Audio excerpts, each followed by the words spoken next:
Maybe I can save you a little time figuring out what adhesive to use for your collaging. Because I'm a maker and a tinkerer, and because I love tools, I had plenty of gluing options on hand. I noticed I was getting a variety of results, so I tested. I picked the 5 I had been using the most, and as you'll see, tested them all. And as you'll also see, I learned from this process how to restrain myself, how to stop glopping on too much adhesive and get better results overall. Here you go. Have a look. Making this test taught me how to minimize the amount of adhesive I put on any cut piece of paper. This oozing stuff, that's me learning how much is too much. So it isn't necessarily the fault of the adhesive. But I have found that glue sticks, if you're working with printed papers, will cause ooze and show through. Or it actually took the blue dye and rubbed it to my substrate. And glue stick also, the paper moved as I rubbed it down. Matte medium is finicky as fuck. I don't use it anymore. That's what I wrote up here. It's just finicky and messy and oozy and required more cleanup. My 2 favorite collaging adhesives turn out to be the gels. I have Liquitex. I have the Liquitex gel in matte. I have it in gloss heavy. I also have it in matte heavy. Any of them are terrific. And I also still will use the Yes paste if the paper is substantial enough. So I grabbed some stuff, and oh, ha ha ha, I didn't prep opening the Yes paste, but I got it. For Yes paste, I like to use a cut up credit card because it holds up to my paste, which is very old and a little hardened. So a cut up credit card holds up maybe a little bit better than my other usual suspects, which are mostly made of mostly sticks of different sizes. So I'll grab a piece of this heavier sheet. This is a piece of cardstock. You can probably hear it. And just ripping just so we see what it's like. To glue it down, not really thinking about the shapes I'm making. Let me just insert here that not thinking about the shapes I'm making is a key part of my art altogether, and I hope that it becomes part of yours as well. So Yes paste is good if the paper that you're adhering or that you want to adhere to another surface is strong enough it won't tear, because it takes a little more, as my mother would say, elbow grease to spread the Yes paste. So that's sorry I made the camera move. That's how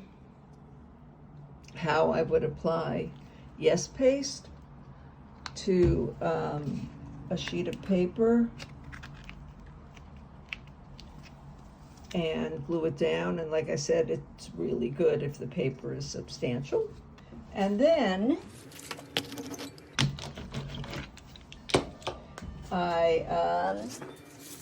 like this is also paper, but it's not cardstock. This is photo paper of some kind that I poured paint on. And this is where I would grab one of my gels and a popsicle stick. And again, minimal. minimal but enough. If I glop on too much, then when I press it down, I get ooze, which is not really usually what I want to have. So I take more time than I used to now that I've learned a little bit. Trying to get a nice, even, not excessive amount of coverage so that hopefully I don't have too much oozing around the sides when I do that.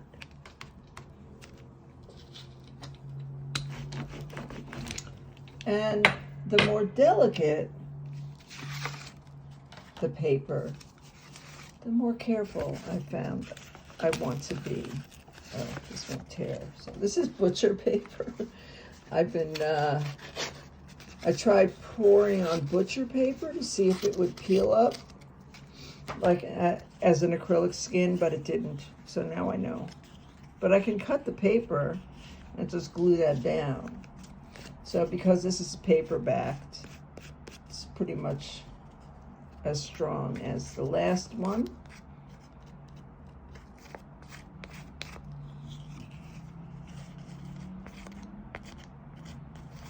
So you can ignore the middle as long as you get the edges. I mean, I don't ignore the middle, but I kind of leave gaps in the middle and concentrate more on getting the edges down. Because for me, if I turn this into a postcard and stick it in the mail, I want it to stay pasted down. That's all. I mean, whether or not I'm making a postcard out of it, I want it to stay pasted down. But I'm sending these through USPS, so the most delicate stuff I glue down is acrylic skins. This is a skin, a beautiful skin, that I obviously pull the chain through because it has that beautiful fishbone-y look. So this crinkles when you hold it, and if you're not careful with it, it'll stick to itself. So this is when I really want to go slow and make sure that I'm holding a piece that's not too much bigger than my hand, because I can get in trouble that way with the glued side folding over on itself. This piece may be a little bit pushing it size-wise. See how, look at that, a hole just appeared. Yeah, so see, this acrylic skins, whoa, are trickier than most papers. And again, newsprint is also thin and tricky, or pieces of old encyclopedia pages or whatever there's other kinds of fragile things that you might want to paste down. So taking your time to get good coverage is going to be your friend. Let's see how I did. Whoa! You didn't see it just kind of almost collapse on itself. Or maybe you did. I wasn't looking at the camera. So see how it wrinkles? This takes some delicacy to, attempted delicacy to try and get it rubbed down with as few creases as possible. I have not yet ever succeeded in a completely creaseless application of a collaged acrylic skin.